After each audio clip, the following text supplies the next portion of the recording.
Good evening and welcome to tonight's Candidate Forum featuring the 2020 candidates for Iowa Senate District 42 and Iowa House of Representatives Districts 82 and 84. Thank you for joining us. Co-organizers of this forum are the Fairfield Economic Development Association and Josh Larrabee, Fairfield Area Chamber of Commerce and Darian Sloat, and myself, Lindsay Bauer, hosting you live and virtually at the Fairfield Arts and Convention Center. We'd like to thank the candidates for attending, Fairfield Media Center for filming and streaming this event for those of you at home, and KMCD Radio for broadcasting both tonight and last night's Sheriff and Board of Supervisors Candidates Forum. We'd also like to acknowledge the Freeman Kevinides Law Firm for sponsoring and making these forums possible. Tonight's event is not a debate, but simply an opportunity for candidates to communicate their views on several issues. Questions have been submitted by community members, and all candidates will have the opportunity to answer each question. Any last-minute submissions will be added to the lineup at the discretion of the co-organizers. We ask that audience members refrain from making comments during the forum, and candidates are prohibited from soliciting audience input during response times. Each candidate will have 2 minutes for opening and closing remarks. There will be a 1 minute and then a 30-second warning given. Then candidates will be asked to end their remarks promptly at the 2-minute mark. Each candidate will have 60 seconds to answer each question. A 30-second warning will be given, and again, candidates will be asked to respect their response time limits. Candidates will please refrain from directing questions or responses to another candidate. Aside from imposing time limits, the organizers and sponsors of this event have neither reviewed nor will we censor the responses of the candidates. Responses are an indication of the positions of the candidates themselves and do not necessarily reflect the views or opinions of the organizers or sponsors or the organizations they represent.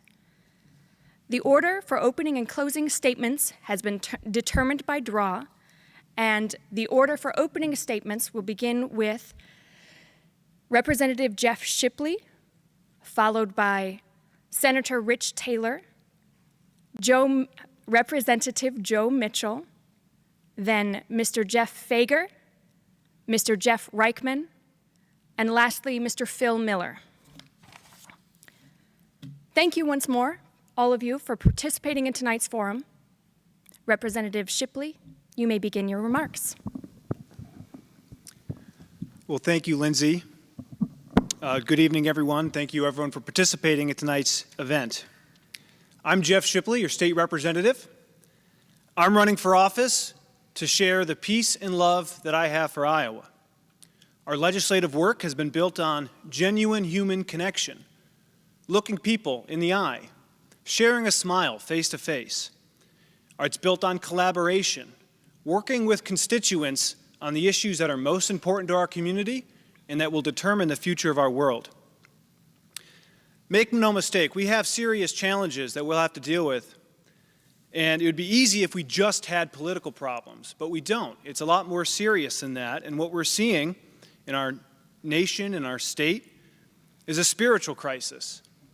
And what I mean by that is we have a disconnect from our identity, who we are, our meaning. We haven't defined our purpose, and we're disconnected from our destiny as human beings on this earth. And it's this atheism, this Marxism, this materialism that's been brought on so thick that breaks humans up in different categories and different made-up divisions, and it dehumanizes us. It prevents us from realizing who we truly are. It prevents us from being united in our diversity. And I'm afraid we're selling ourselves short as our potential as human beings. I stood on this stage 2 years ago. I said I was going to introduce 100 bills. Not everyone took me seriously, but we went ahead and did it.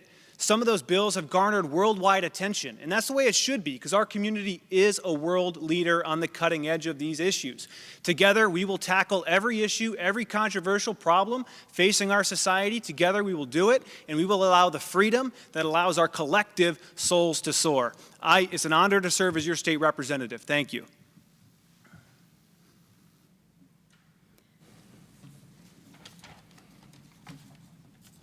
I changed my notes the order of my notes. Now I have to find the original. Come back here. Senator Taylor, your remarks, please. All right. Thank you, Lindsay. And thank you, Darian, and the Fairfield Chamber of Commerce and all the sponsors for holding this event. I know this is very tough to put together in a normal year, and this has been anything but a normal year, as is evidenced by the crowd that we didn't want to take the chance of coming out and getting the virus, and I don't blame anyone for that. I probably, if I was a candidate, I would be staying at home and watching this on YouTube as well. I'm Senator Rich Taylor. I've been representing District 42 in the Iowa State Senate for the past 8 years. I have great experience working in the majority for 4 of those years and in the minority for another 4. That's really broken up how you do business and how you learn to work with other people. I've got some great respect in Des Moines. I know how to work with the other side. I know how to work with the lobbyists on the issues that are important to Iowans, and there are an awful lot of people to work with. I pay close attention to what my friends and family at home tell me. I'm not necessarily a party politician. I vote the way I feel the majority of my friends and neighbors back home here want me to vote. And that's a little different than some of the other ones and some of the people in Des Moines. They're not really paying attention to our rural issues. And our rural issues are, again, a lot different than the issues in Des Moines and in the big cities. So I'm working hard in Des Moines. I'd like to continue for another 4 years as your state senator. I'll always promise to be honest, open, and available to anyone in my district. Thank you. Thank you, Senator Taylor. Representative Mitchell. Well, thank you, everyone, for joining us. Make sure it turns green. Is that turning green? Yeah, you're good. It's not. It's on. Okay, all right. Well, thank you, everyone, for either being here or watching live.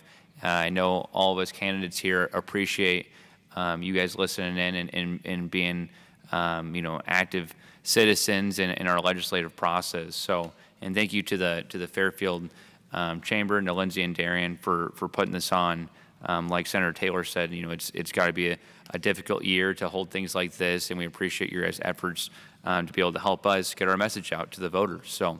My name's Joe Mitchell, and I have been the state representative of District 84 for the past 2 years.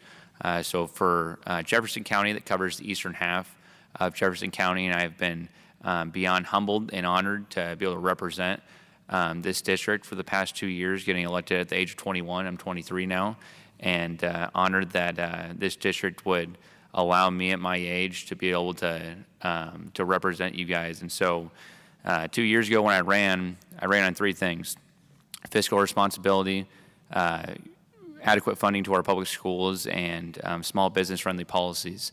In the last 3 years, we've had a balanced budget. It just came out this week that we have a $300 million surplus because of the work that the legislator has done in making sure that we're responsibly handling the state's finances. We've given over $200 million to public education in the last 2 years since I've been there, record funding. And also we've passed legislation that helps our small businesses out. So if you elect me again, I plan on continuing that trend of helping our small business out in our rural public schools and fighting for the taxpayers in Des Moines. Thank you, Representative Mitchell. Mr. Fager. Hi, my name is Jeff Fager, candidate for the 84th District in the House of Representatives. I would add my expression of thanks to those who sponsored this forum. It certainly is an advantage in a time when it's hard to do the campaigning that we would all like to be doing. I grew up in Jay County, Indiana, which is a mirror image of Henry County. Same kind of demographics, same rural setting, same agricultural base to our economy. So I feel at home here in southeast Iowa. My father was a tool and die maker. My mother was a stay-at-home mom. I had a traditional upbringing. We lived in the country. My brother and I raised sheep for a while, so I can claim to be a shepherd boy. But my parents also understood the importance of education, and they supported their two children, my brother and me, in seeking higher education, and I did that. And therefore, following that path, I've enjoyed a very good career in higher education, first as a professor and then as an administrator, as an academic dean. Those experiences gave me a vision, overall vision of the strength of an institution more than the silos that might be created in departments or divisions within an institution. I've understood building budgets in circumstances where resources were limited, prioritizing the expense that we had to give to make sure that the institutions achieved the goals that they were set out to accomplish. And also, as a dean, I had to know negotiation skills and compromise skills so that even people of differing opinions could come together and find some common ground to move the institution forward. And I want to invest my experience, years of experience, to the work of Iowa to make Iowa not merely survive, but to thrive. Thank you. Thank you, Mr. Fager. Mr. Reichman. Did we get it? There's no green. It's on. Do we have it? It's on. Okay. All right. Sorry. Thank you. I'm Jeff Reichman, and as we've said, thank you first of all for having us here. And I understand there was 1,000 people that tuned in last night, so hope we can equal that or better it tonight. Because of the situation, because of COVID, this has been my first opportunity to see a lot of people and to have this forum to introduce myself. So Jeff Reichman, and I grew up in Southeast Iowa. With the exception of my military career, I've spent nearly my entire life in Southeast Iowa. SEC graduate, went on and graduated from Iowa Wesleyan with a business degree, joined the Marine Corps and as an officer, and did my active duty stint, then joined civilian life, maintained my association with the Marine Corps, and I actually retire next April 1st. But I had my opportunity to do 2 combat tours in Iraq. I've, like I said, did the stints in the civilian life as well as military, and had the opportunity to gain relationships, build relationships. As a director of operations, that was our main theme, was building relationships and partnerships with the community. We worked at the federal, the state, and the local level to make sure that we could meet mission capabilities. And I think I can take that experience to Des Moines and build on that. I came back to Southeast Iowa after my active duty time to the greatest challenge I've ever faced, and that was being unemployed and looking for a job. And I've faced that challenge. I've been unemployed. I've been laid off. And I think I understand. I know I understand what the people of Southeast Iowa are going through, and we need a voice at the majority table that can express those issues and make sure we have Southeast Iowa a voice at that table and can convey those issues that we have here. Thank you. Thank you, Mr. Reichman. Mr. Miller. Hi, folks. Thank you, Fairfield Arts and Convention Center, the Chamber, FIDA, and Freeman and Cavendish Law Firm. Thanks for sponsoring this event tonight. Phil Miller. I live here in Fairfield. I'm running for House District 82, which is most of Jefferson County, all of Davis County, and all of Van Buren County. It was 3.5 years ago, June of 17, when our good friend Kurt Hansen passed away from cancer. He had been our state legislator in this district for a long time. I knew Kurt quite well. I got to talking to him a lot about things at the local level, including funding for our schools. At the time he passed away, I was a I was a school board president, quite frankly, and I decided to step forward and run for this open seat. And I was so fortunate to win a special election in August of 17, and I got to finish Kurt Hansen's term. And I got to learn a lot being a state representative, and I think it would make me a better candidate and person running this time. I grew up on a farm not too far away.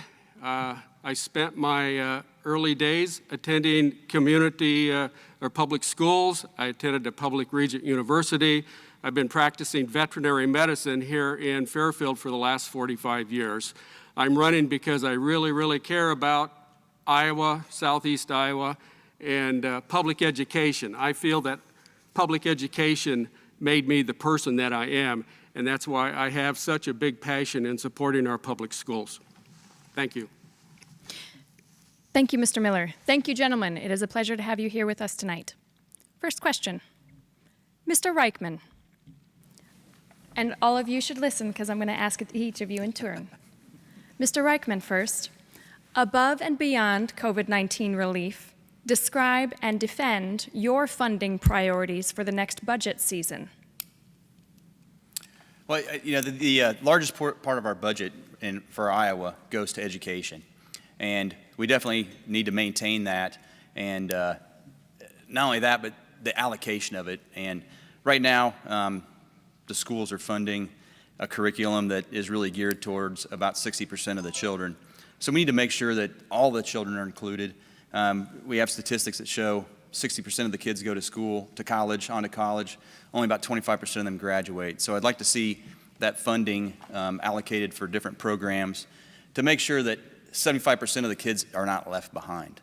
And then, of course, the small businesses, we've seen a lot of them close down. We've seen statistics throughout the nation that as many as 60% of those businesses, the small businesses that have shut their doors, will not open back up. So obviously, with small businesses being the majority of the employers, we need to make sure those are taken care of as well. Thank you. Senator Taylor. Thank you for that question, Lindsay. Our first priority has to be our kids. Back in the days of Tom Vilsack, we were spending about 60% of our overall state budget, our general fund, on education in one form or another. We're not doing that today. Today we're at about 53%, not an exact number, but close. Out of our general fund, we're spending on our K through 12 education 6.9%. The Plains State's average on education for our K through 12 is 20.5%. So we're woefully underfunding our K through 12 kids at about $1,194 per student. We have a $300 million balance in our checkbook. We should be funding our schools better. We should be funding our police, our highway patrol better, and all parts of public safety. Thank you. Thank you, Senator Taylor. Mr. Fager. Setting aside the needs that we have faced because of the COVID-19, my priorities would, again, be education. Not surprisingly, because that's my background, I believe that education is the foundation for the future. We know through many, many studies that for every dollar we invest in education, we have a $4 to $6 return, and that means education at all levels, from preschool through university, and including, sometimes they are excluded, the trade schools. Therefore, I would certainly put my focus on education. Broadband internet connection, we've seen because of the COVID-19 pandemic how important access to broadband internet services is for our children who now need to study remotely, to agriculture, to small businesses in rural areas. And I would also add mental health. Great concern in rural Iowa, and that would require some priority. Thank you, Mr. Fager. Representative Mitchell, above and beyond COVID-19 relief, describe and defend your funding priorities for the next budget season. Thank you. So, I mean, obviously, everyone agrees here that we should continue to fund education adequately. My numbers that I have straight from the governor's office is 58% of our funding goes towards education already, K through 12, regions, community college, et cetera. Then about 25% of our budget is going to health and human services, to the Medicaid budget. And so besides those things that we already fund, that we continue are going to continue having increases in, we need to make sure that our small businesses that have been affected by COVID-19 are getting the help they need. It is not fair for the government to mandate or businesses shut down and then not help them out. If you're a mom and pop shop and you employ 7, 8 employees running a restaurant and you were forced to shut down and there's no help coming from the state government, then that's a problem. So we need to remember that we need to give grants to our small businesses to make sure that they're okay going through this time of COVID. Thank you, Representative Mitchell. Representative Shipley. Yes, thank you for the question. The question's on budget priorities, and I think that's maybe the most fun part about being a politician is spending all the money. And as Representative Mitchell alluded to, yeah, COVID relief is extremely important because the state of Iowa did destroy a lot of businesses, and we owe it to them. Beyond that, I mean, there's a lot of things we need to spend money on. Senator Taylor mentioned the state police. When I was last talking with the state police in June, I did promise that all those guys should deserve a raise. And I know there's a lot of unanswered crimes, certainly, the digital kind of sex trafficking stuff. Those guys really need a lot of support. Dollar for dollar, I think community colleges probably do the best job as far as education dollars are concerned, especially those workforce-ready programs. Mentioned broadband. Obviously, internet access is important, but anyone paying attention to the discussion in Fairfield, we have to spend a little bit extra for hardwired internet connections to make sure we're protecting, our safety and the privacy of our data. I wanted to bring organic food into schools. They told me that'd probably cost like $500 million a year starting. So, a lot to work with there. Thanks for the question. Thank you, Representative Shipley. Mr. Miller. Thank you. I own or co-own a small business. I know what it's like to meet a payroll every 2 weeks. We currently have about 15 employees. And the most important thing I think that our state should focus on is making sure we continue to invest in public education.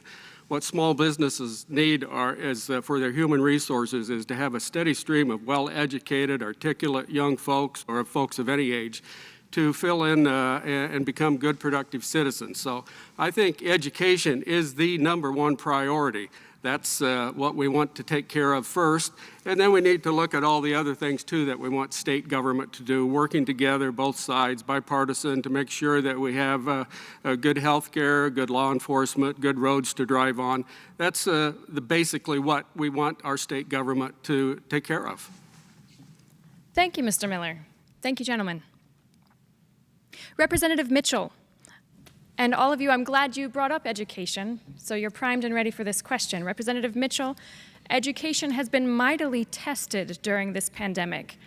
What have we learned, and what do you see as the future of primary education, and how will you, as a representative, support that future?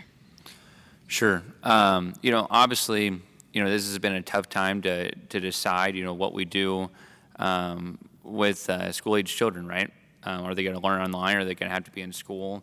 And we were already dealing with broadband concerns with kids not having access to internet before, the pandemic, and now it's hit. And in my opinion, we don't have the infrastructure, we don't have the technology yet to have all these kids learn online. And so, if you've been a teacher, if you've worked inside the schools, you know that the kids need to be in school, learning in a classroom for it to be most effective. We have a lot of parents nowadays that are, working, multiple jobs and aren't able to be home with their kids to be able to help them through online learning. And so, in my opinion, we need to make sure that we're giving the adequate resources to the schools and making sure that we're also, keeping the kids' health in mind, but also making sure that those kids are in school and learning as well as they can. Thank you. Mr. Fager. Well, we hear a lot about the funding, and I think we all agree that education deserves plenty of funding. The number of dollars may vary from person to person. I would add that my goal as a legislator would be to get politicians out of the classroom and let teachers be teachers. They're the professionals. They understand what works in the classroom. Let them do it. We talk about accountability, and that's very important. But the accountability in the classroom is not measured by standardized high-stakes testing. That has proven to be a poor way to know how well our students are doing. So again, I would just come back to, I would get politicians out of the classroom and let teachers be teachers. Thank you. Representative Shipley, education has been mightily tested during the pandemic. What have we learned, and what do you see as the future of primary education in Iowa? And what is your role as a legislator in supporting that future? So this is a great question because education, as we've already learned, is the largest share of your tax dollars, and it is certainly a huge institution in our community that everyone looks to for support. And we are entrusting our children with our education system. I think the biggest thing is how we conceive education. Education isn't necessarily a building or an institution or a school district. It's a state of mind. And the future of education is igniting a passion for lifelong learning because we're living in the information age when knowledge and learning and access is ubiquitous. And so as long as students have the tools that they need, essentially reading and writing, we want to encourage self-directed learning to ignite that passion that'll drive our students forward. I think we've also learned that, frankly, the school districts are doing a poor job of satisfying parents, and therefore we need flexible school financing options to ensure that education dollars go to their highest purpose, given the uniqueness of each and every child in our community. Thank you. Mr. Miller. I think that currently our schools are doing a pretty good job in a tough situation. I think that we want to make sure that our school boards have the final say locally in how to get back to face-to-face teaching. The online learning is a substitute at best or an additive, but we need kids in the classroom. And we've got great teachers and great school systems here in the state and here locally. And I just want to tell them thank you for showing up and doing all the great work and in this tough times. But all in all, I think our schools are doing a pretty darn good job in a situation that we haven't experienced in maybe 100 years since the great influenza. Thank you, Mr. Miller. Senator Taylor, how would you support the future of education in Iowa? Well, first of all, the funding is very important. We have to have the funding. If we're going to keep the best teachers and keep them in our state, we have to pay them. It's just like any other job. If you can get a lot more money somewhere else, maybe you're going to look there. And we don't want to lose any of our great teachers in Iowa. The other thing that I've been preaching for 8 years now is preschool. Preschool, preschool, preschool. If you look at other countries, they have preschool as early as 2 years old. Structured preschool. I'm not talking about a babysitting service. I'm talking about real preschool. That's something that I think that we'll learn that it will pay us back on our investment on our dollars time and time again. Once a kid starts learning young, they never want to quit. So we've got to give it back to our school boards locally, and we've got to focus on earlier education for our kids. Let's keep Des Moines out of it. Thank you. Mr. Reichman.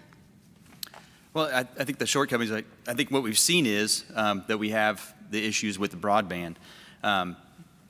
That's the biggest concern, and we've seen that rural broadband's a big issue. I've suffered from that myself.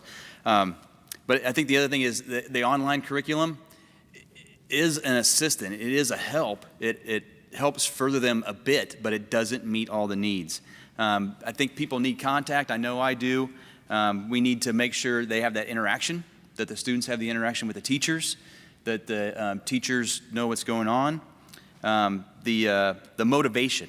The children, I think it's a huge motivator to be in the classroom and have that interaction, have them maybe called on to answer a question and know that they have to have things prepared.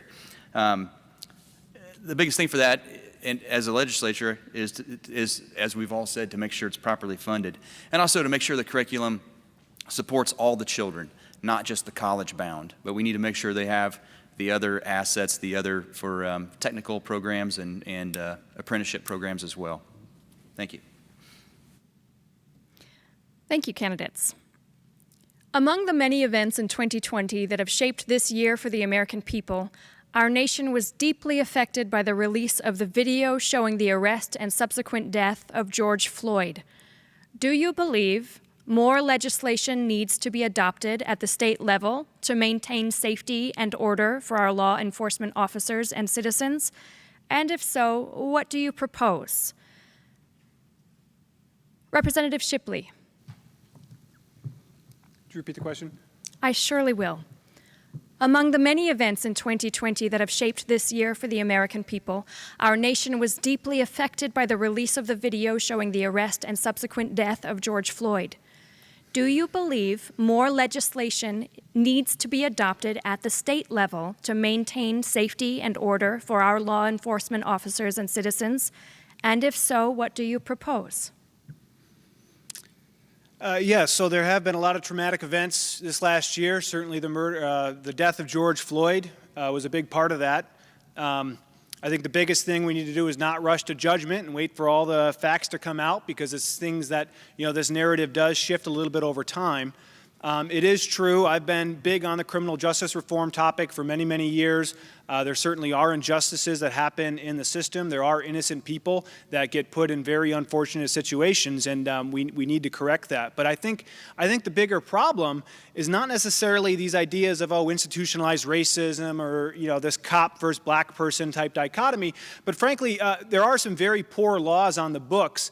And I don't think we necessarily need more legislation. I think we need to repeal a lot of the laws we have, particularly the criminal justice laws. The sentencing code in the state of Iowa is horribly draconian, where again judges don't have the power to give a fair and just sentence because legislators have taken that away. I think we need to scrap that entire code section and start over. So there's a lot of important work to do on these topics. Thank you, Representative Shipley. Mr. Miller. I think that some of the burden that's on our law enforcement folks needs to be removed by having mental health folks play a more active role in some of these situations.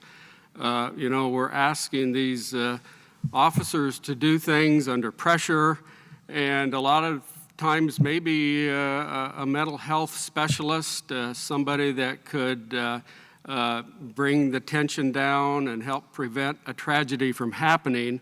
I think that would be a positive. So I would like to get more mental health training and more mental health folks involved with law enforcement. Thank you. Mr. Reichman. We've seen some bills at the national level that have been passed. They passed the national level register, which I think is a fantastic idea. I think we've seen times where a person is let go in a certain area and they relocate and get rehired in different professions. And so that they passed that national level register for law enforcement. I think that's going to go a long way. At the state of Iowa, they also passed legislation, and we haven't had this issue in Iowa. And let's hope that we don't. But we hope that those that we've passed so far go far enough to protect this from ever happening in Iowa. I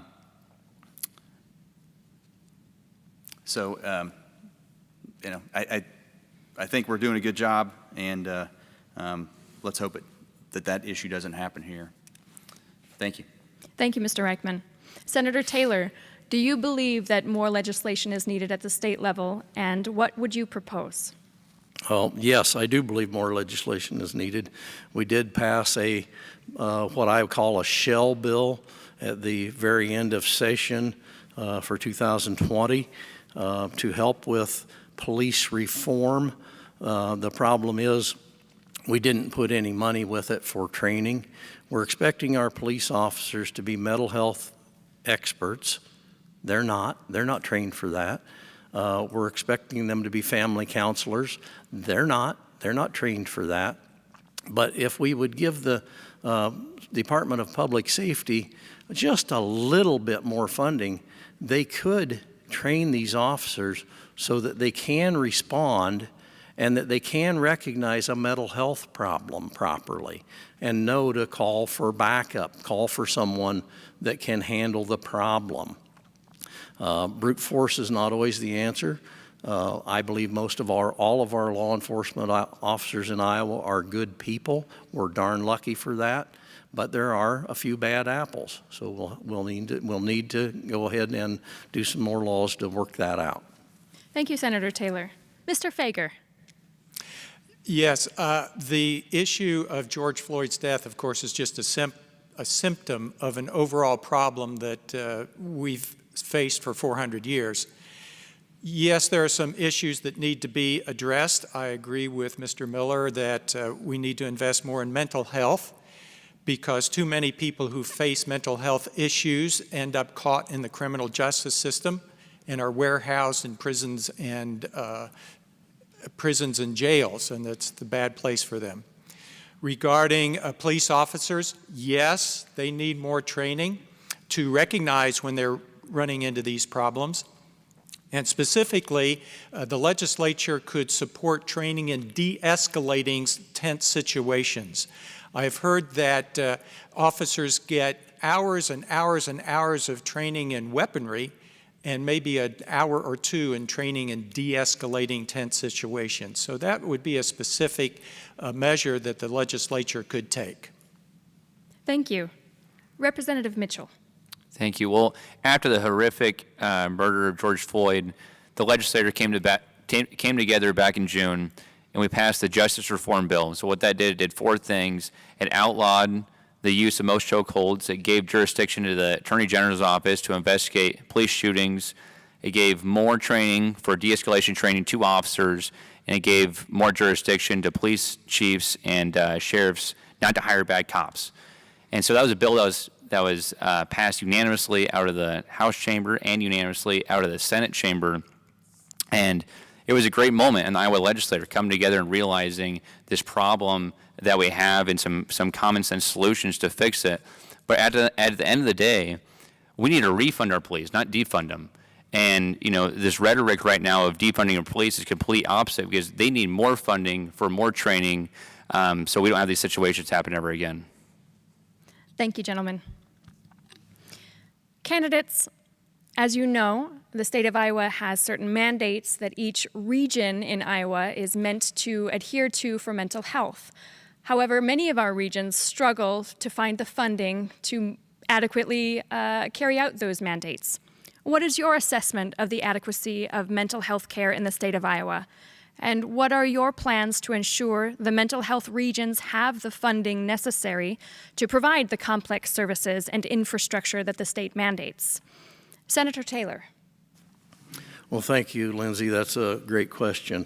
The mental health in Iowa is deplorable. We are 49th in the nation on mental health beds. We've got 64 total mental health state beds. We've got 721 total private beds for 123,000 Iowans with serious mental health problems. We consistently rank in the bottom 5 in the states for mental health care in Iowa. We basically have no mental health care. We've got to get to work on this seriously. Back in 2013, my first year when Governor Branstad closed down our mental health institution in Mount Pleasant, that was just dead wrong. Not that it was the greatest institution in the world, but we replaced it with nothing, and that's unacceptable. We've got to do better on mental health. Thank you. Thank you, Senator. Mr. Reichman. I think we're all going to be in agreement here tonight that mental health is an issue here in Iowa and across the nation. It is something that definitely needs more attention, definitely needs more funding. We just had news that another facility shut down here in Iowa, and we lost more beds. So we used to have a county home and that housed. I don't know how many at the time, but that's gone. And we keep reducing the size, reducing the care, reducing the inpatient population. So what I've seen is if people don't get the proper counseling, if they don't get the proper medication, they tend to self-medicate. And we see those people and they're lost. And I see them wandering the streets, and it just seems like it wouldn't be much, and a much better investment in them to have them, like I said, properly counseled, properly medicated, and being able to properly adjust to society. So I would definitely like to see more funding and more done in that area. Thank you. Mr. Fager, what is your assessment of the adequacy of mental health care in the state of Iowa, and what are your plans to ensure the mental health regions have the funding necessary to provide the complex services and infrastructure that the state mandates? Well, it's interesting that the question ends with the word "the state mandates" and why we're not doing it if the state mandates it. First of all, we should meet the mandates, and therefore I would support legislation that would meet the mandates and support mental health at the level it should be supported. Supporting mental health care and access is certainly a humane issue, but it's also an economic issue, and I think Mr. Reichman pointed out. When we allow people to fall through the cracks and lose access to mental health care when they're facing serious issues, they no longer are productive citizens.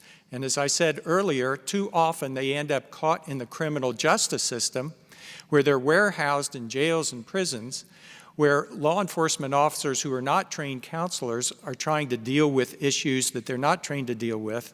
And so we lose money.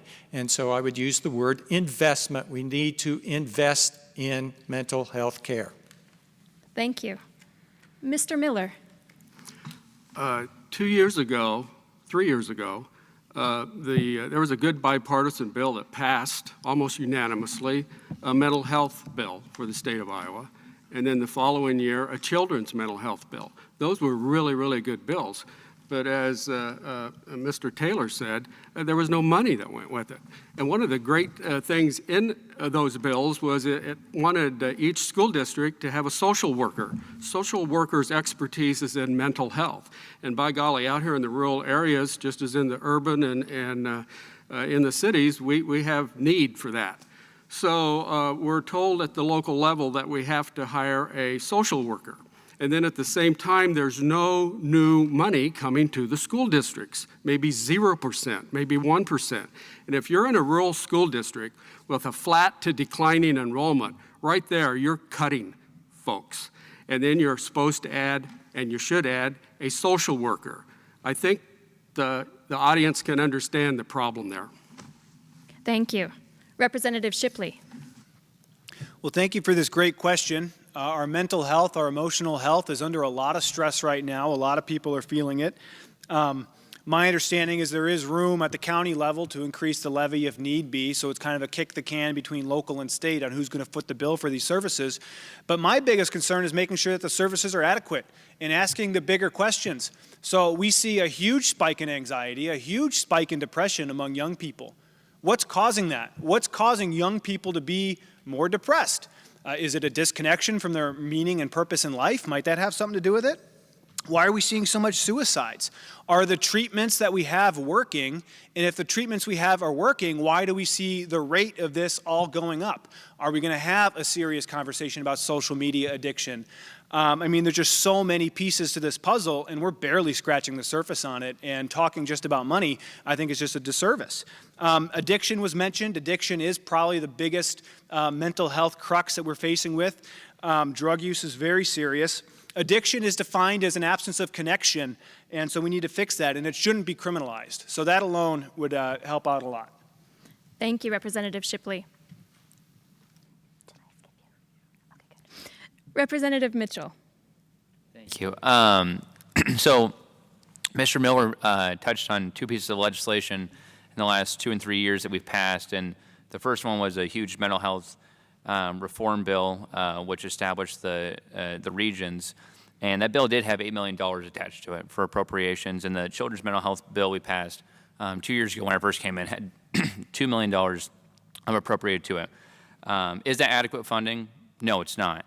And there's a lot more we need to do to make sure that those services are funded. And at the end of the day, this all comes down to priorities, right? What are our priorities as a state? And, obviously, we have a budget and there's a lot of things that we need to fund. And so we need to be innovative with the resources that, we're putting out to our regions and make sure that the state and counties are coming together and understanding whose responsibility it is to foot the bill. Thank you. Candidates, do you believe access to comprehensive reproductive health services, including contraception, fertility services, abortion, prenatal care, and reproductive health screenings is a right for all Iowans? And if so, how will you defend and promote this access? Or if not, how do you plan to legislate these services? Mr. Fager, we'll begin with you. That's a huge question and lots of embedded questions. I think it probably revolves around the word abortion in there. So I'm going to start by saying I don't know of anyone who is pro-abortion, but I do know lots of people who want to decrease the number of abortions. And if we want to do that, then the other health care measures you talked about is the way to do that. We know from study after study that the way to decrease the number of unwanted pregnancies is to have easy and affordable access to women's health care, and many of those areas were mentioned in the question. It's also important to provide easy and affordable access to contraceptives. And it's important to provide easy, high-quality sex education in the schools. Is this a right? I think it is. It provides people with the proper health care that they need to make the decisions they need to make for themselves. Thank you. Representative Mitchell. Thank you. So, first and foremost, I think that, we must protect life at every single stage. I think, it's no surprise that I'm pro-life up here on the stage.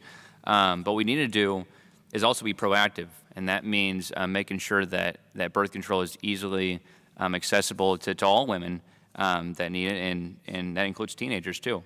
And so one of the pieces of legislation that I actually proposed this year was a bill to make it free for women to be able to get the armbar. And from talking to medical professionals, that is one of the best, longest lasting forms of birth control to make sure that, women that don't want to get pregnant don't get pregnant. We need to make sure that, we're preventing the unwanted pregnancy before it ever happens. They have to make that decision. Thank you. Representative Shipley, would you like me to repeat the question? No, I got it, but Great. thank you for asking such a huge question and giving us 60 seconds to figure it out. But I understand the intent, and it is just so important of a topic because as human beings, our sexuality is one of the most powerful forces in human nature, and it does define a lot of our thoughts and behaviors as people. So it's very important that we're connected with that energy. We understand where it's coming from as human beings. That is our creative potential. And we see a lot of it scattered around. There are a lot of broken families in here, and how much more difficult it is when you have a single mom, raising a family versus a loving, devoted husband being in there. So something is out of whack. Obviously, people have to make the best decisions for themselves, and the courts have been arguing about this for many years. As a state legislator, we do the best we can to voice our opinion on the issues. We'll see what the courts decide, but we have to be conscious and we have to be really thoughtful.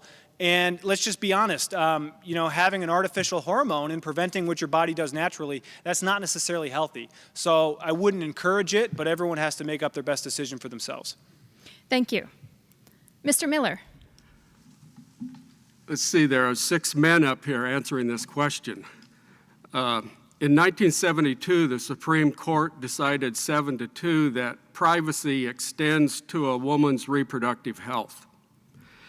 I think that is still the law of the land, and I do think women should have access to good health good reproductive health, and also family planning, and also contraception.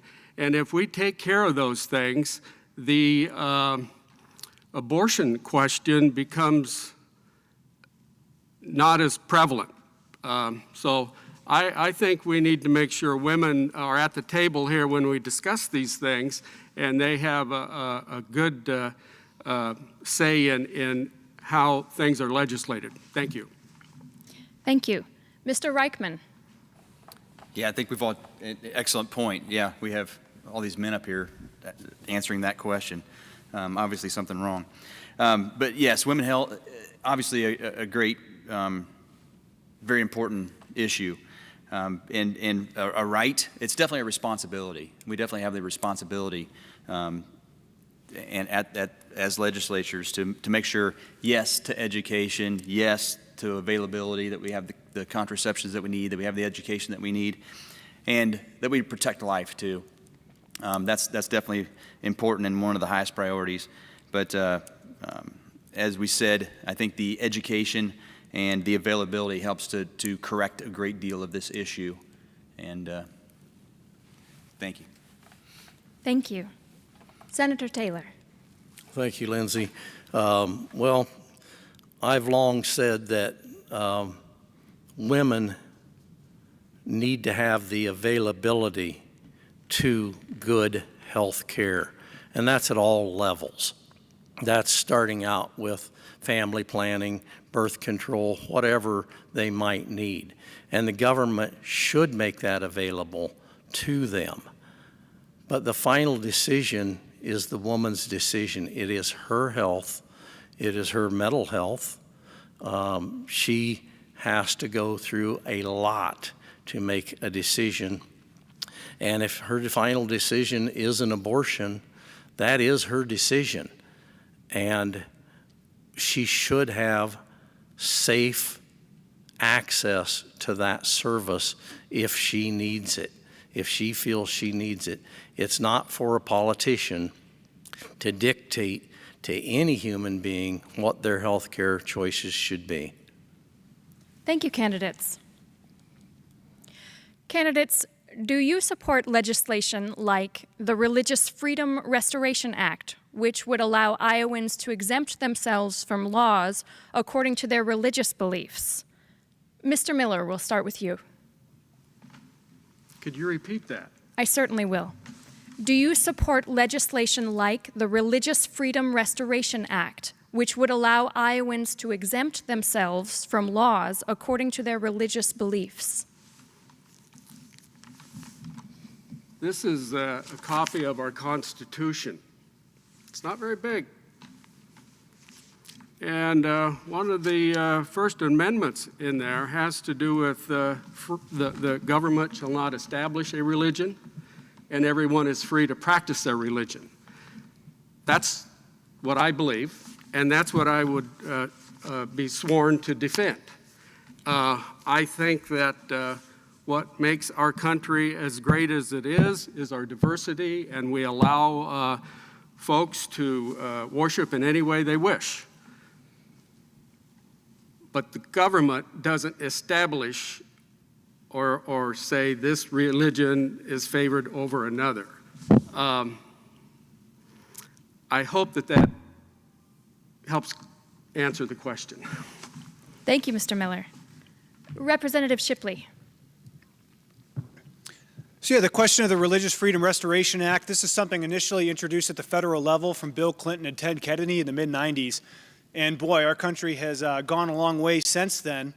For clarification, the topic is, from I understand it, where someone would go into a bakery, for instance, and insist on a particular design of cake, and then feel that they're entitled to the baker to provide said services. And the reason why this has become a problem is because we've weaponized political correctness in this country, where you have a group of people now, they love being victims, and they go shopping around looking for someone to discriminate against them, and then they sue them. And if you're living in a state like Colorado or Oregon, you'll face extremely heavy fines. And basically, if you're in business, you must have the freedom to decide who you do business with.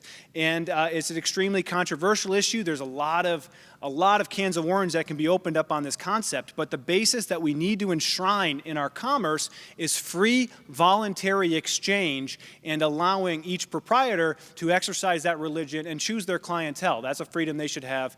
Thank you. Thank you. Senator Taylor. Well, I would agree with Mr. Miller that we do have a Iowa Constitution, and we need to follow that. Religion is a very important part of Iowa, and everybody is free to practice their own religion. But if that impedes on someone else's rights through the law, that is not correct either. So I shouldn't be able to, as a Methodist, be able to tell a Catholic that their religion is wrong, or there's something in their religion that is wrong. But as far as state laws, we do allow some variance for religion, for example, on immunizations. Some people have religious objections to those, and we allow those. And to me, that's not hurting everyone else. That's only a potential to hurt that person. So there's things that we can look at, but for the most part, everybody needs to just obey the law and the Constitution of Iowa and the United States. Thank you. Mr. Reichman. Very complicated question, but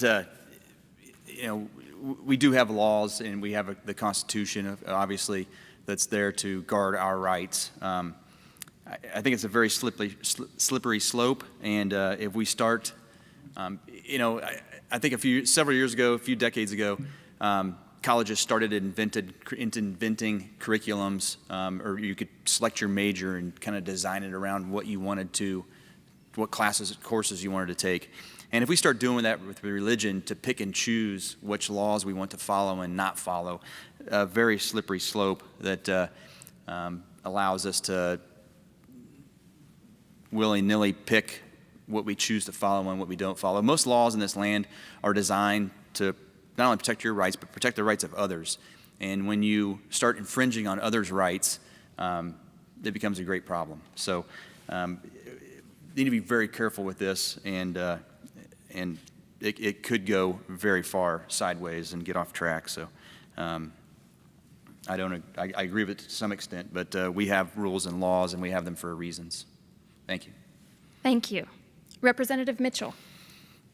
Thank you. Well, I think we can all agree, this is an extremely complicated topic, but, I believe the Iowa Civil Rights Code, protects people from being denied services based on your race, gender, or sexual orientation. I don't think this is a issue that's going to be brought up this year. I know several people in my chamber that have tried to even get subcommittees on a bill similar to this, and they can't get subcommittees on this. And so, as of right now, I think it's a non-issue, and I think it's very far away from being passed into law. Thank you. Mr. Fager. Well, it may seem to be far away in legislation at this point, but I want to look down the road a while and fear a bit what might happen if this does come before the legislature. My understanding of many of these kinds of laws that have been introduced around the country in various states is they're trying to protect people from being sued if they want to deny customers services because of religious sensibility. What's interesting is that in most of these cases, no one is asking a baker to marry another man if it's a man, or another woman if it's a woman. They're not asking someone to break their own religious tradition. They're giving them permission to impose their beliefs on services they provide to the public.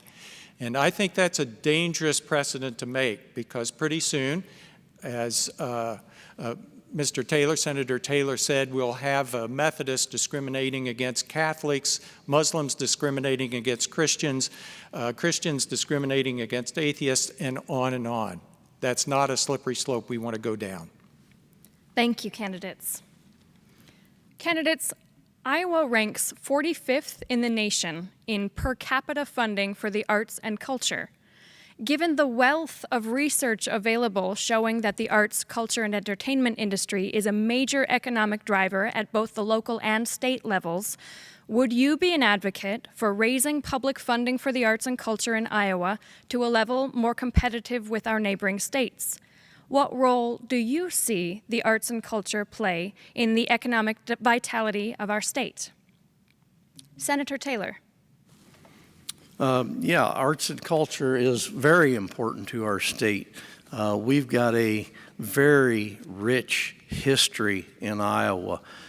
We've invested a lot of money in historical buildings throughout Iowa.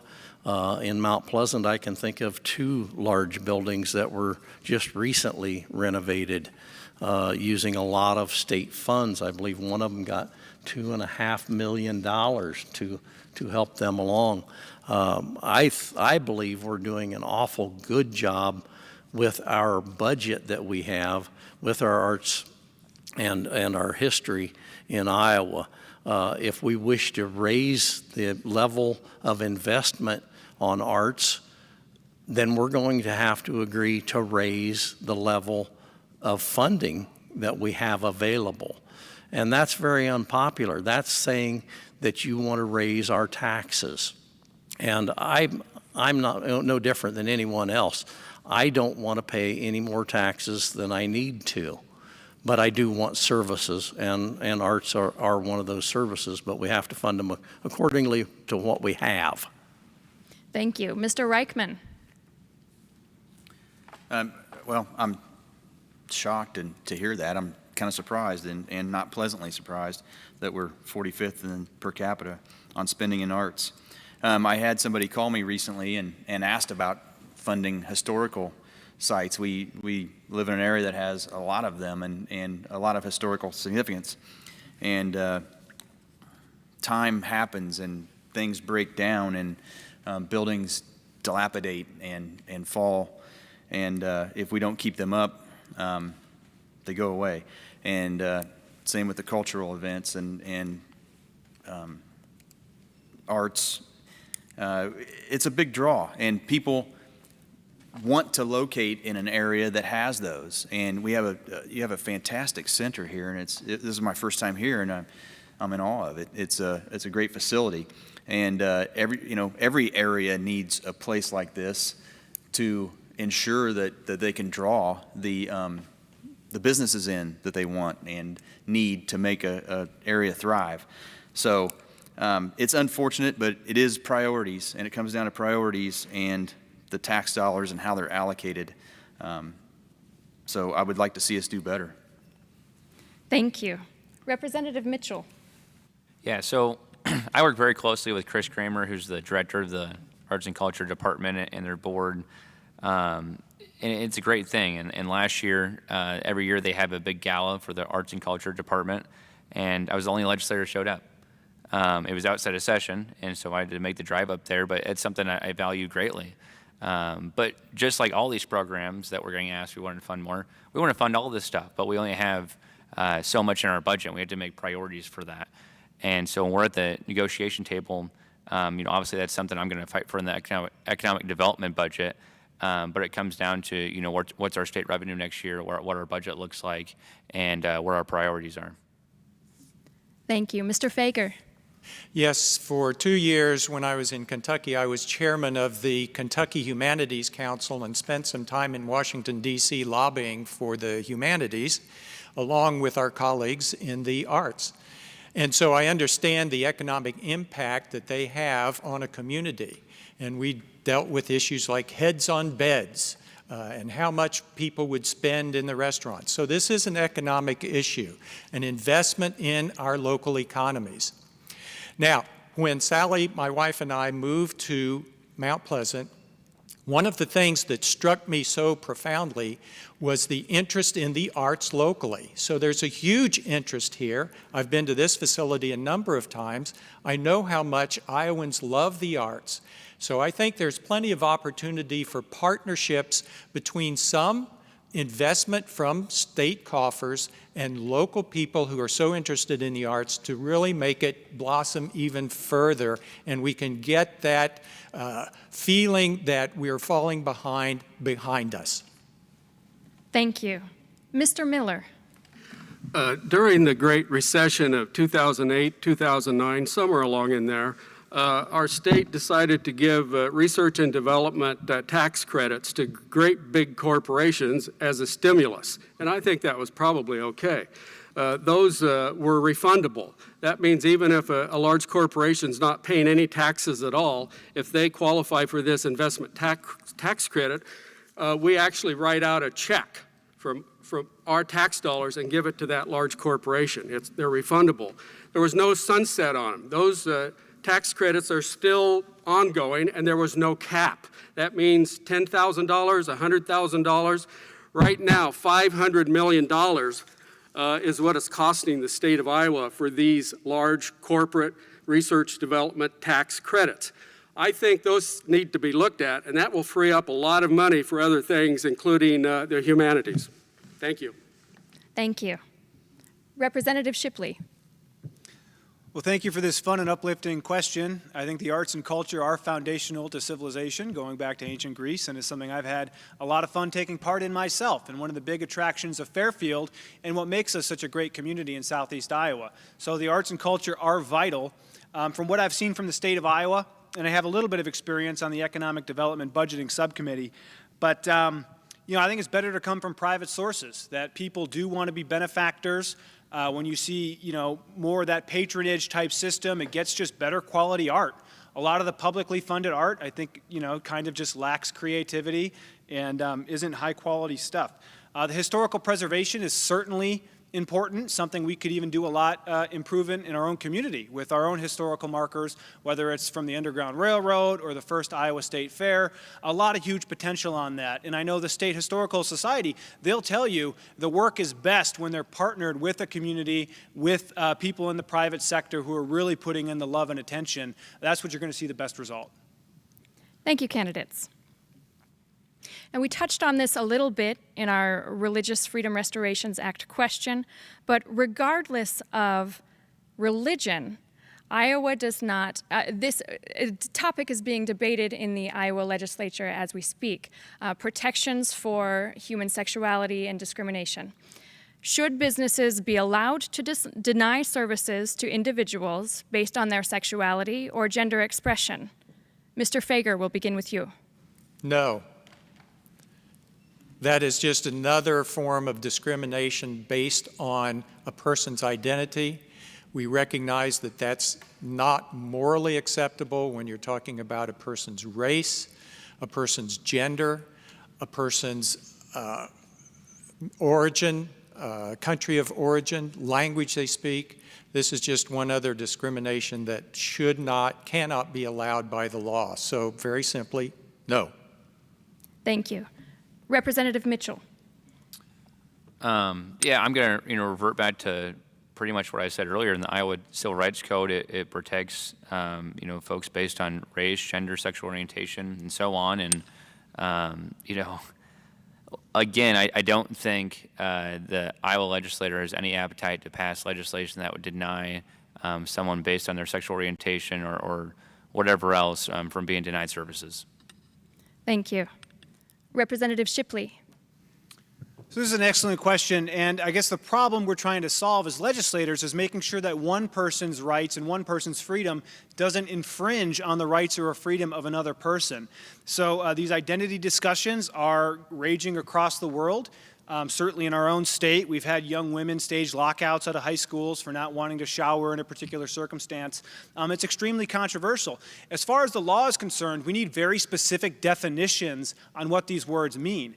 If you're going to say that it's illegal to discriminate against someone's gender expression, you better have a very specific definition of what that means, because there have been instances, and again, all over the states and certainly Canada, England, I mean, I could show you a mountain of lawsuits around these different issues, but the problem is if one person has very difficult behavior or very combative or aggressive behavior where they're just not, in a state of emotional health and causing problems, then yeah, you need a little bit of discrimination to work through that situation and get this person the actual help and love and attention they need. So we need to be just discerning as human beings, and we need to protect the rights of everyone, and we need to specifically define these terms because we cannot enforce laws when we don't have definitions for what these words mean. Thank you. Mr. Miller. Could you repeat the question? I certainly will.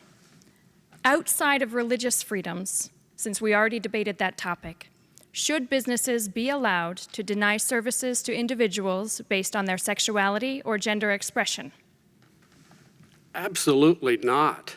My goodness, no. And I think gender identity is protected with Iowa Code, protected class. I think that was established back in 2008. So, no, we shouldn't be taking rights away from anyone, and we should make sure that there's those freedoms exist. Thank you. Mr. Reichman. Well, obviously, I agree, and we have that civil liberties code that are protecting people. And I totally agree. I don't want to deny anybody an opportunity or a service. I think something that has transcended politics and parties is something that we've seen over the last few years, and it's been males participating in female sports, and that is one aspect of it. So, yes, to Mr. Shipley's point, we need to definitely define and have some bounds on this, but we definitely don't want to restrict anybody's rights or denial of service. Thank you. Senator Taylor. Thank you. Excuse me. I'll catch us up on time. That's just a simple no. That's straightforward enough. It doesn't need an explanation. Thank you, candidates. We've touched on health care just on the topic of mental health care. Here's another health care question for you. Do you support legislation that would require equitable health insurance coverage for transgender Iowans? Beginning with Phil Miller. Yes, I think that if that's established that that's a medical need, I think that's okay. Thank you. Representative Shipley. I think this is a very interesting topic, and no, I don't believe in requiring insurance to cover this operation, especially when the data is unclear. And we have a lot of emerging evidence of people who regret these operations and, frankly, have worse health outcomes overall. The only country in the world that's ever really been able to study this issue with a lot of data is Sweden because of their nationalized health system. And there was a study published that shows people who undergo these operations actually have worse life expectancy and worse health outcomes overall. So the idea that we would use the force of law to, frankly, surgically alter someone permanently in a way that's not proven scientifically or proven to be a benefit of health. I mean, we really need to slow this thing down because they're talking about young children with mastectomies. They're talking about giving young children puberty blockers and making them sterile for life. And it's a really uncomfortable discussion because they're viewing these surgeries and these artificial interventions as some sort of civil rights struggle. And this is the thing, is we don't need, our identity is so much deeper than a gender preference or a sexuality. We really need to broaden our scope of how we identify as human beings, and that's the solution to this problem, not surgeries. Thank you. Senator Taylor. Well, I believe if this is a procedure that is medically necessary, and that means mentally health necessary as well, I believe, yes, insurances should cover those. However, you need to have the right insurance plan. In Iowa, we've allowed people to have health benefits plans, and those are a completely different type of animal. And if a person has chosen a health benefits plan, then possibly they are not covered.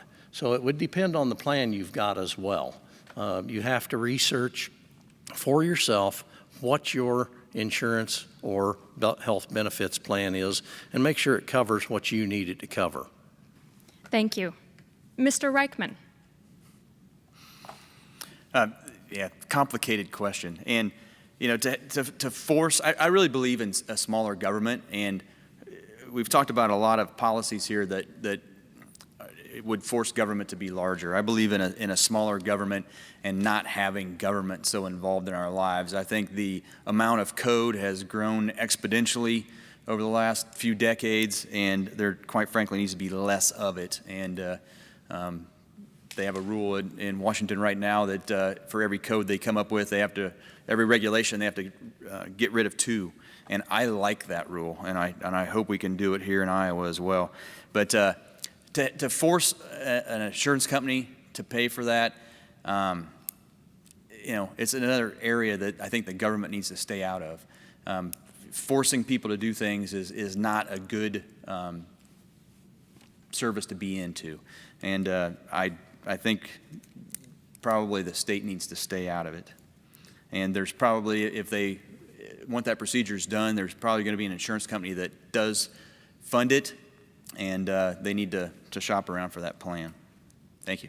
Thank you. Representative Mitchell. Folks, I mean, this is completely crazy. This would be like saying for mental health concerns, I'm depressed because I have too big of a nose and I want a nose job, and so I want the insurance companies to pay for it.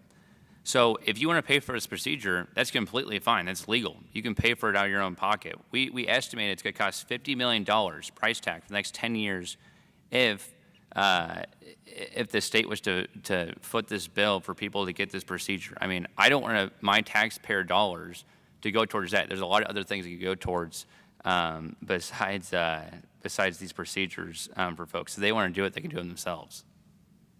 Thank you. Mr. Fager. Would you repeat the question, please? I certainly will. Do you support legislation that would require equitable health insurance coverage for transgender Iowans? Okay, the key term for me is equitable. So if an insurance company is providing health care services for a variety of health issues that could certainly be categorized in the same category as transgender reallocation, then equitability would say, yes, if you're going to cover this procedure, you need to also cover that procedure because they're equivalent. Obviously, that gets into a whole deep weeds discussion about equivalency. I think Senator Taylor mentioned what might be considered medically, both physically medically and emotionally medically necessary. If a doctor says this person needs this procedure, then I think an insurance company should be required to cover it if that makes it equitable with other equivalent medical procedures. It's the equivalency that I think is important in this question. Thank you. Candidates, many states have already, and many others are considering, legalizing recreational marijuana use. How do you see such a decision in Iowa affecting the economy and justice system? Mr. Reichman. You know, this is some states have done this, and Colorado is one that everybody points to, that look how much money's been generated from this. And what they don't talk about, they talk about the good things. Look how much additional tax revenue we've garnered from this. The downside is what you don't hear about, and that's so often what they try to hide, is the other issues that it causes. It's another avenue for dependency. There's a lot of these edibles are packaged like candies. Kids get into them. There's been a large number of overdoses. There's also education that has to be state mandated with that. What I don't want to see is something that I've never partaken in myself.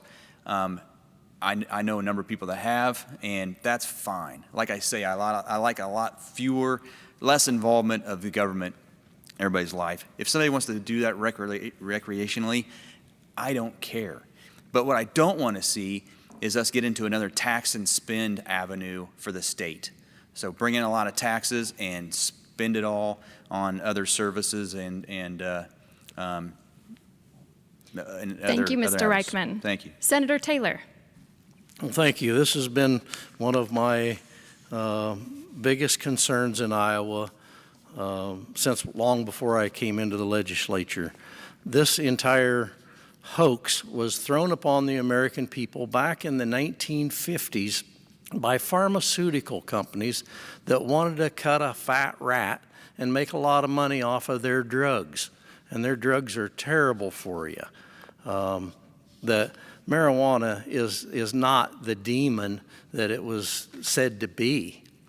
It's a very useful medical tool, and we're finding that, and we've actually passed some laws in Iowa to help people with medical cannabidiol. Washington State passed this a few years back. I was out in Seattle, and I expected to see people falling down and running around all doped up. There was none of that. There was none of that at all. I think maybe I might have smelled some of it one time as I was walking down through a park. But it's not the devil that it's meant, that everybody thinks it is. We can control it, and people want it. And I think it's time for Iowa to pull our heads out of our wherever Thank you, they're at. Senator. Mr. Fager. Yes, this sounds like echoes from the pre-prohibition days, this demon drug that might cause terrible problems. What should we do about it? I think we would be much better off if we legalized it, regulated it. Certainly there will be some tax benefit, but we do know there are issues with it. Its effect on teenage brains is very troubling. So some of the monies that we make from taxation should be going into education programs and helping with people who might have troubles with this, but attempting to prevent it, to bar it from personal use, I think that's a mistake, and we might as well, again, legalize, regulate, tax, educate, just like we do with many other mind-altering substances, including maybe caffeine, that we take quite legally. Thank you. Representative Mitchell. Thank you. Well, the first thing we need to do is at least decriminalize it and expunge from people's records anybody that's has marijuana charges on their records, because you got a ton of younger adults that have criminal records because of marijuana, and they're barred from getting certain jobs, and that's just not fair. And I think we can all agree here that because you were caught with a gram or two of marijuana, that shouldn't bar you from being able to get a job and provide a better life for your family. And if we were obviously to legalize it, we should obviously tax it and regulate it, and I don't see any thing where the tax or the state shouldn't be able to benefit from it. Thank you. Representative Shipley. So good. Thank you for this fun topic. Marijuana is a hot discussion, one of the hottest issues in the nation right now. I do trust people to make the best decisions for themselves. I do believe in freedom, so I would be in favor of loosening up the decriminalization or legalization, what have you. I think Illinois probably taxed it a bit too heavily, but supposedly they're still bringing in a lot of money from it. My thoughts on this have evolved over the years. I'm much more conscious now of this kind of this young adult bump on the log, kids just getting stoned and doing nothing but sitting on the couch all day. That's a real big problem that young men are facing. So, it needs to be coupled with more conversations on personal responsibility, or making sure that, hey, if you smoke too much marijuana and lose your job, you're not going to be qualified for welfare benefits. There has to be that incentive to stay on the level if you're going to be using marijuana, although I do personally believe it probably is a bit safer than alcohol. Just a funny story to wrap up. So this is something with the Bar Association. When young attorneys apply to the bar, it's asked if they've smoked marijuana or committed any crimes in the last however many years. And all the kids admitting to the bar, they lie. So that's how they start their legal career. Anyway, I brought this up and no one seemed to care. But again, a big kind of juxtaposition on how we're approaching the issue. Thank you. Mr. Miller. Over the last several months, I make hundreds of phone calls every week to voters, to citizens in House District 82. And I ask them what concerns them. Occasionally, the conversation is about marijuana.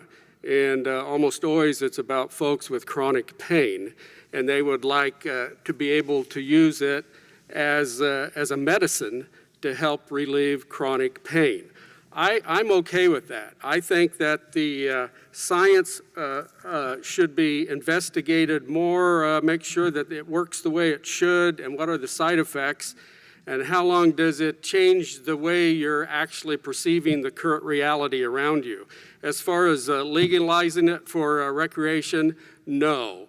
I think right now, you know, we have substance abuse, we have alcoholism, and then to add this to that, I just think it's a step too fast in the wrong direction.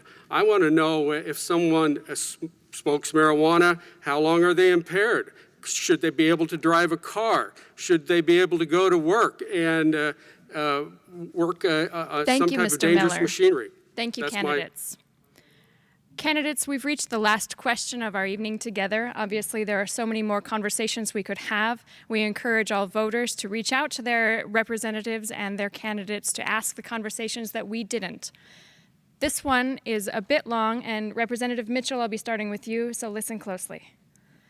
Polarization of the two-party system has eroded lawmakers' ability to create bipartisan legislation, hobbling much-needed improvements to the lives of Iowans.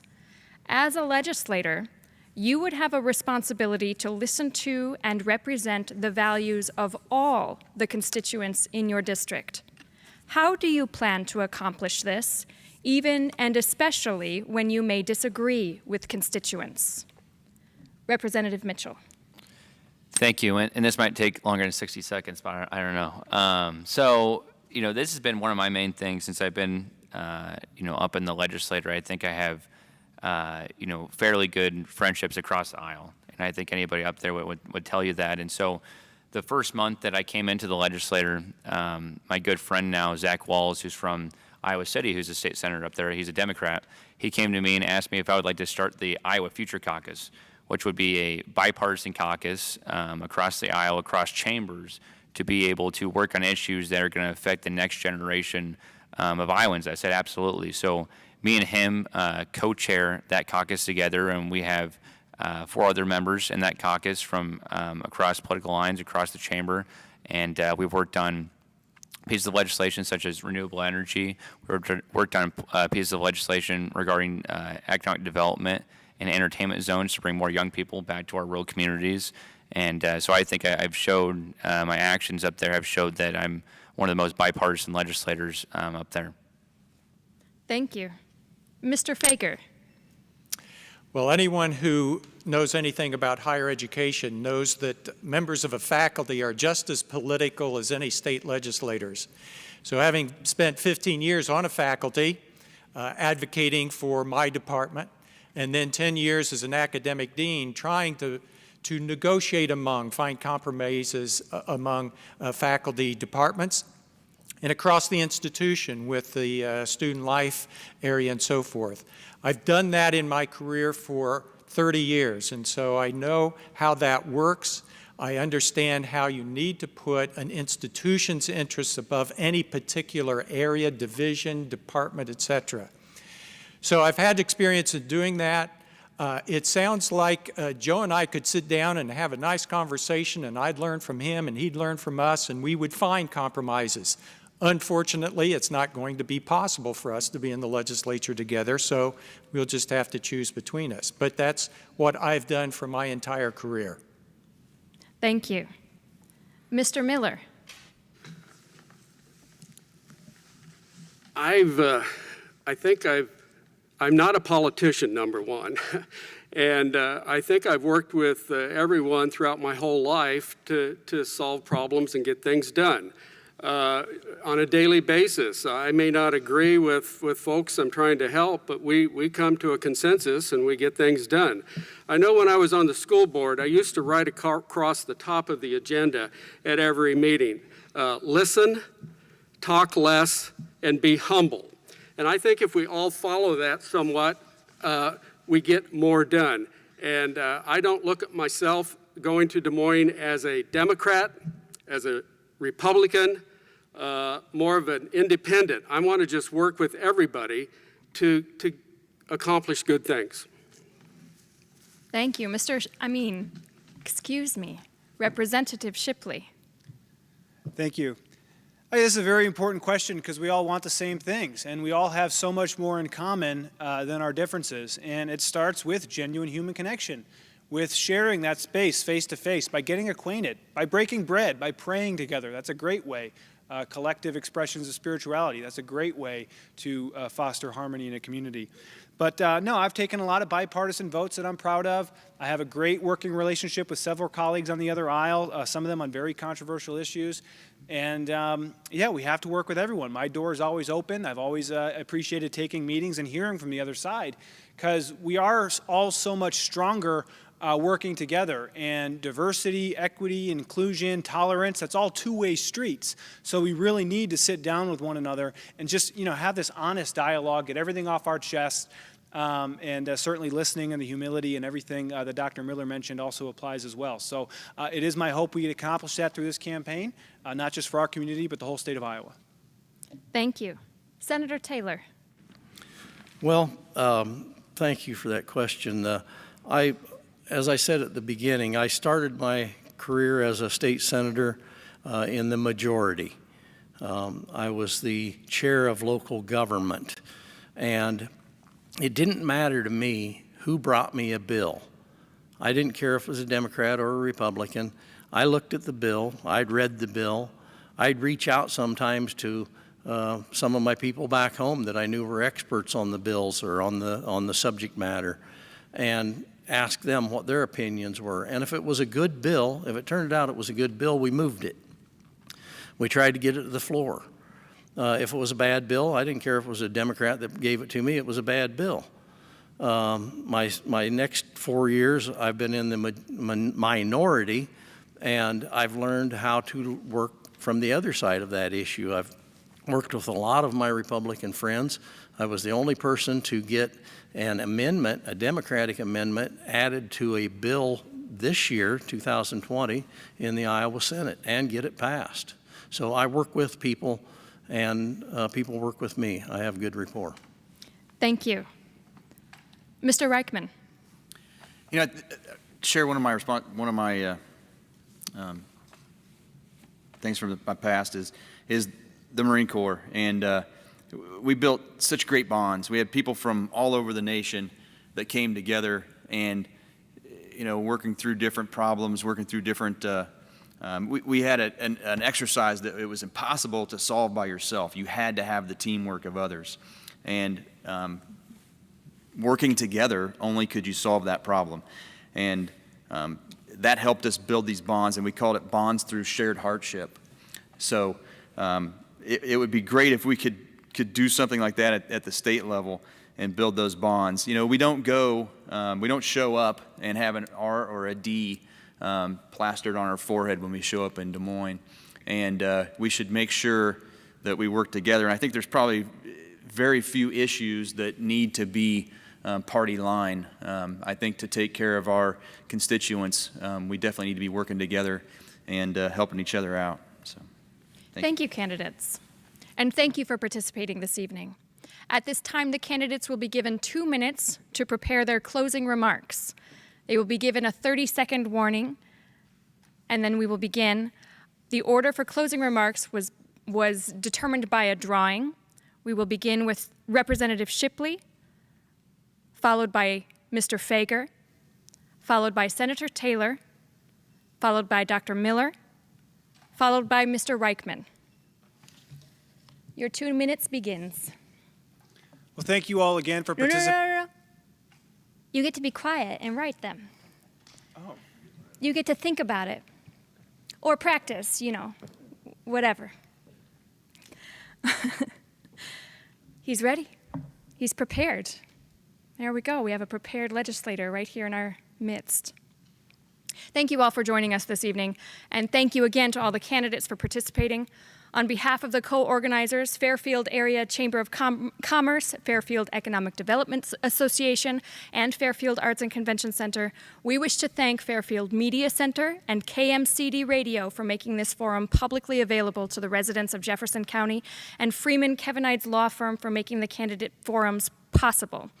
There is nothing more important to a democracy than a well-informed electorate.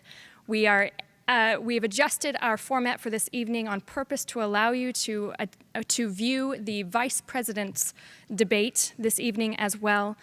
Please continue to be involved in your community. Civic engagement is so important for all and every citizen.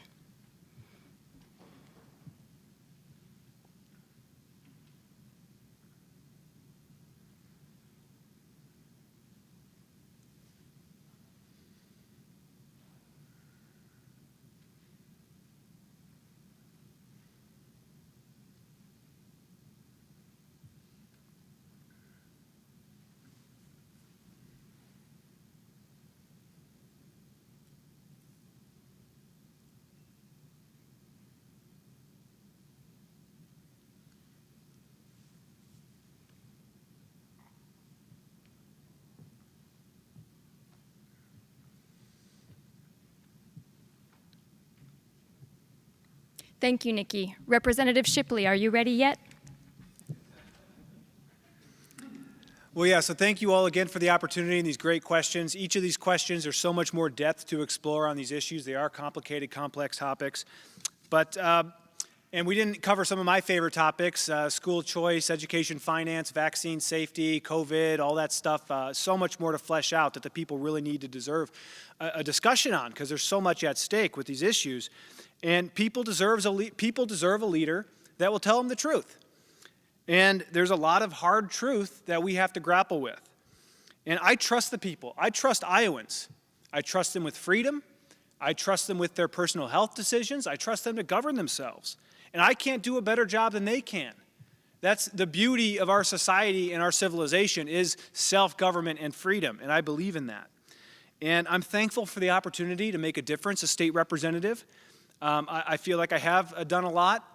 It's interesting, you know, the way I view it, I've accomplished more in one 7-minute House speech on my genuine health psilocybin issue, for example, than some public servants will accomplish in their entire career. So I am very satisfied with that, and there's a lot more work to explore there. And we just have so many amazing constituents. And that's what I said. Our campaign is built on genuine human connection. I feel my role as representative is just to uplift the people. There's so many people who already have the right ideas, who know what to do. And sometimes I just need to give them a pat on the back and tell them great job. And, you know, for instance, I'll be willing to sit down with a local media guy and talk about the issues for 2 hours on the podcast and just go as deep as we can, because I thought that was my job as a state representative, to connect with the people. Other people don't want to take that opportunity, and they just want to rip off their constituents' work to blanket the district and attack ads.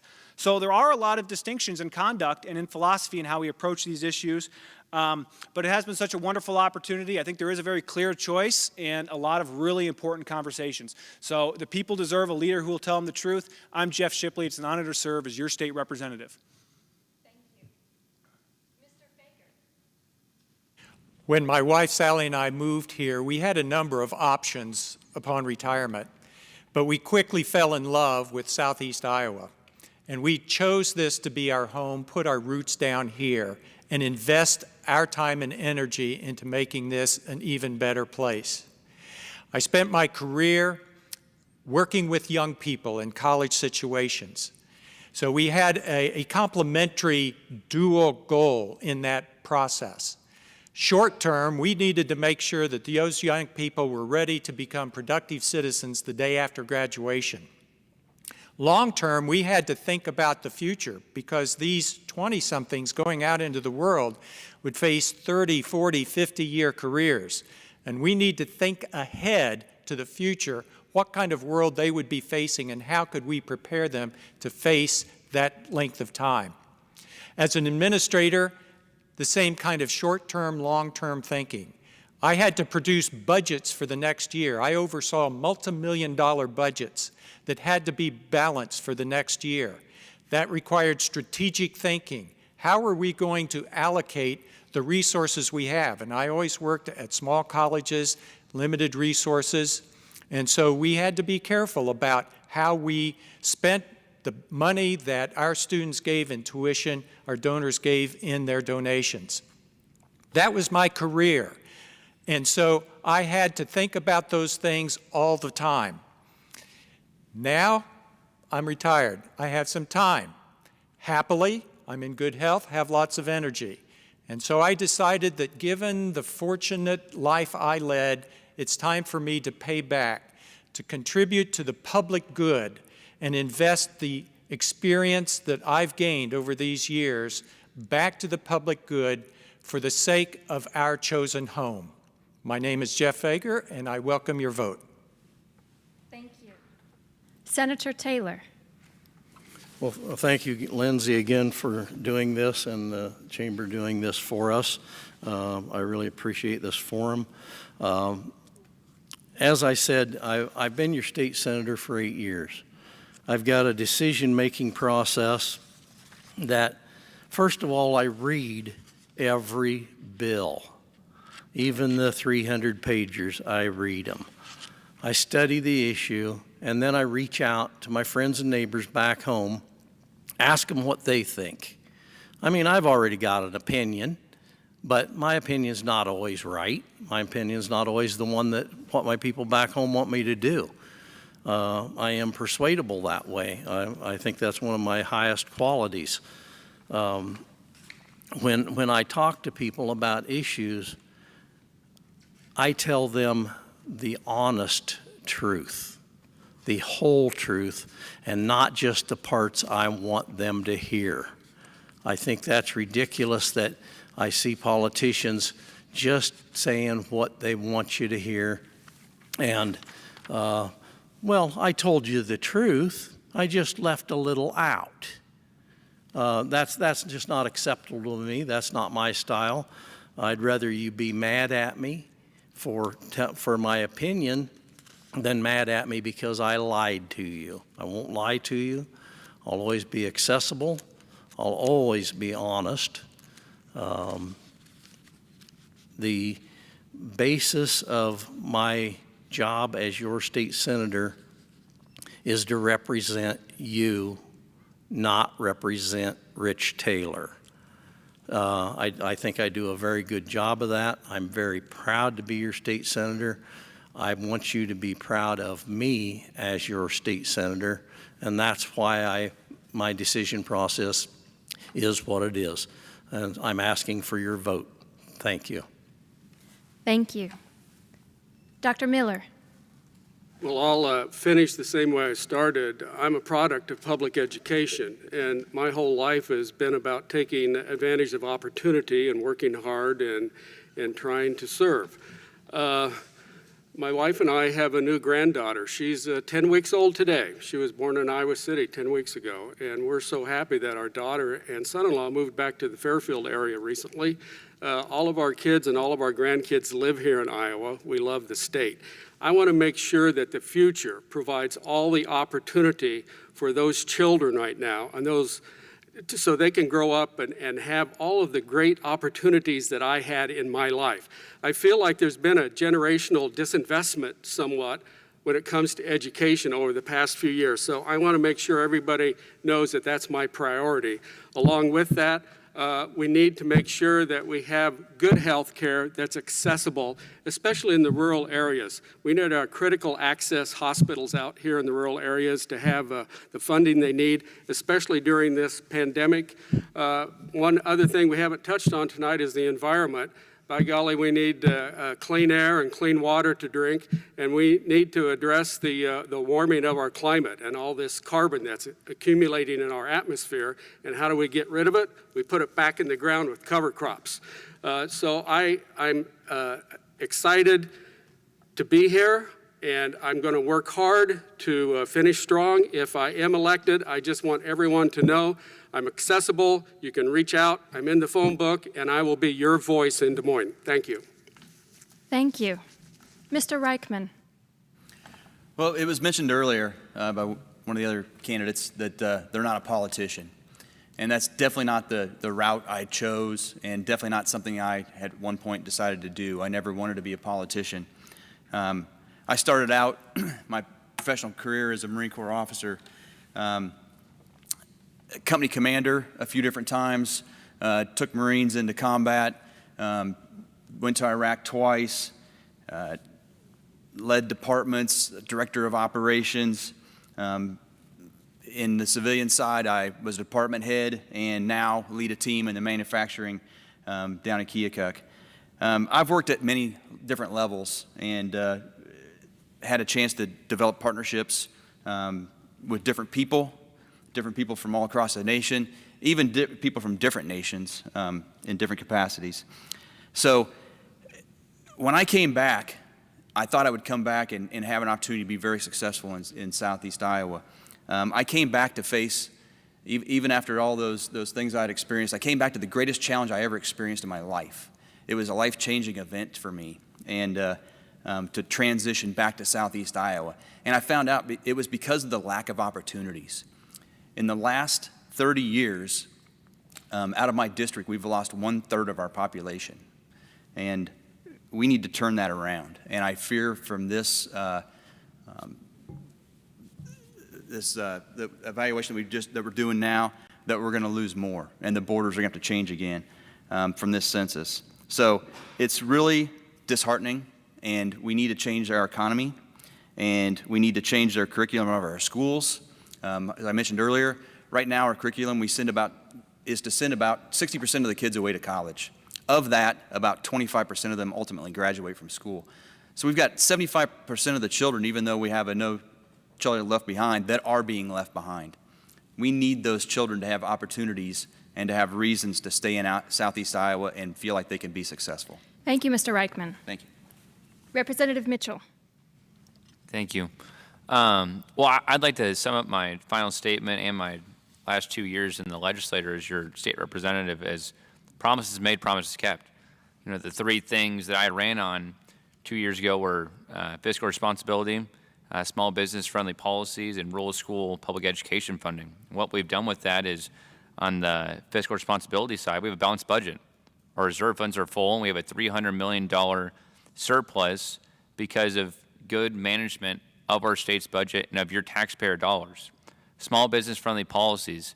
After the pandemic hit, there was a lot of small businesses that were afraid of getting sued to an extreme where they wouldn't be able to get out of it, and they would be underwater too much, and they'd have to close their doors. And that includes nursing homes, which were going through strenuous regulation each and every day with CDC guidelines changing. Rural school public education funding. We've given an additional $200 million to our public education system in the last 2 years since I've been in the legislature. And every single time in my caucus, when we're talking about how much we're going to allocate to public education, I'm always on the side of, we need to give more, and we need to make sure that we're supporting our teachers and that we're supporting specifically our rural public schools. And so I'm going to continue to, when I make promises that they're going to be kept, and want to continue to do that for the next 2 years for you. Thank you. Thank you, candidates. Thank you all. I'm Lindsay Bauer of the Fairfield Arts and Convention Center, and I wish you all a safe and informed election season. Good night.